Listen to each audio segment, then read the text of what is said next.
عن وزارة الداخلية. الوزارة اللي بتعمل الأمن والأمان في البلد، لا قتل ولا سرقة ولا نهب ولا اغتصاب ولا مخدرات. إيه؟ ولا مخدرات. ولا مخدرات. وعلشان الوزارة تعمل الكلام ده كله كان لازم ضباط الشرطة في الكلية يدرسوا مناهج قوية جدا علشان يقدروا يبقوا على قدر المسؤولية لما يتخرجوا. طبعا المناهج دي كلها هنشوفها كمان شوية. ضباط الشرطة بيتدربوا تدريبات قاسية جدا عشان يقدروا يتعاملوا مع البلطجية اللي بيمشوا في الشوارع يقتلوا في الناس ويسرقوا. أحسن حاجة في ضباط الداخلية إن هم بيتدربوا في أي مكان تقدر يتدربوا فيه. ممكن يتدربوا في الشارع،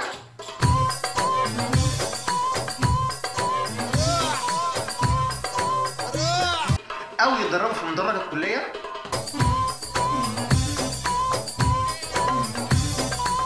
أو حتى في وقت الفراغ ما بيضيعوش وقت في تفاهات وبيبدأوا كمان يتدربوا في البيت.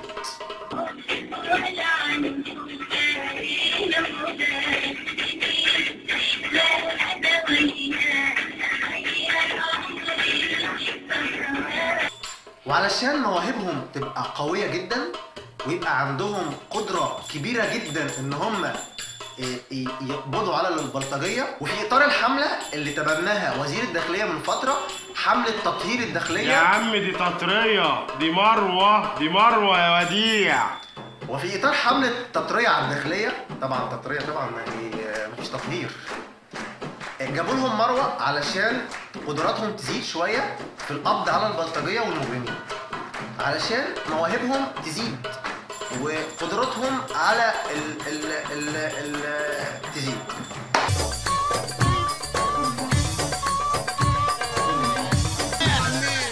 حتى القمر لو نزل يكون منور ليه مادام بتعزف عدل.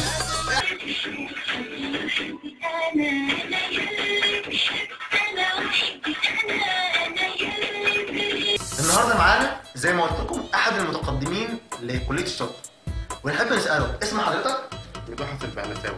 ما؟ مدوحة البهلساوي.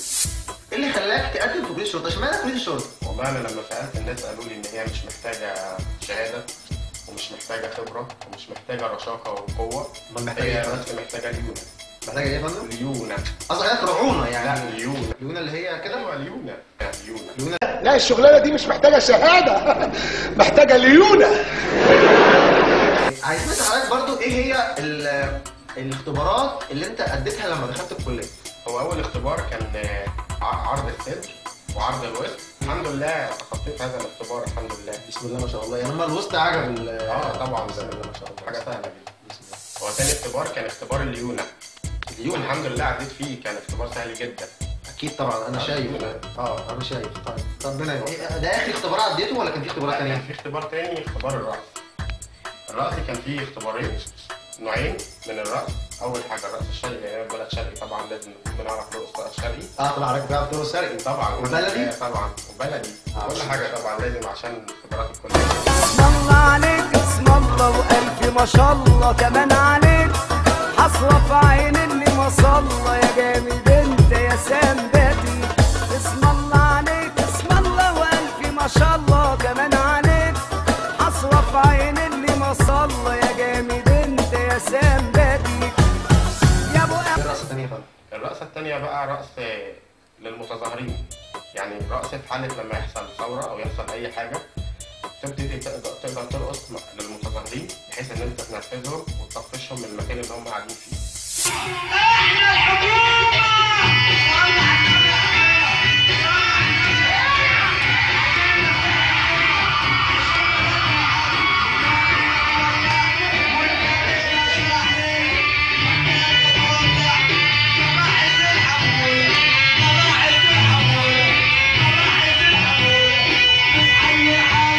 طب حضرتك تطلب ايه في نهايه البرنامج؟